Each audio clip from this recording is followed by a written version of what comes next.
اعوذ باللہ من الشیطان الرجیم بسم اللہ الرحمن الرحیم السلام علیکم ورحمۃ اللہ وبرکاتہ۔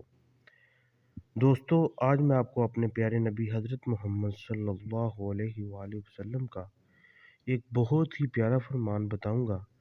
ویڈیو شروع کرنے سے پہلے میری آپ سب دوستوں سے گزارش ہے کہ ویڈیو کو لائک کریں اور اپنے دوستوں میں زیادہ سے زیادہ شیئر کریں تاکہ وہ بھی اس سے فائدہ اٹھا سکیں۔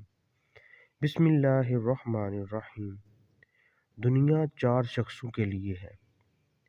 نبی کریم صلی اللہ علیہ وآلہ وسلم نے ارشاد فرمایا، دنیا 4 شخصوں کے لیے ہے، ان میں سے ایک وہ بندہ ہے کہ اللہ تعالی نے اس کو مال بھی دیا اور دین کی وقفیت بھی دی، سو وہ اس میں اپنے رب سے ڈرتا ہے اور اپنے رشتہ داروں سے سلوک کرتا ہے اور اس میں اللہ تعالیٰ کے لیے اس کے حقوق پر عمل کرتا ہے۔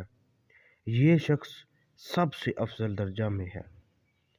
میری اللہ پاک سے دعا ہے کہ اللہ تعالیٰ ہم سب کو نیکی کے کاموں میں بڑھ چڑھ کر حصہ لینے اور برائی سے بچنے کی توفیق عطا فرمائے، اور جو کچھ ہم نے پڑھا اور سنا ہے اس پر عمل کرنے کی توفیق عطا فرمائے۔ وما علینا الا البلاغ المبین۔ صدق اللہ العظیم۔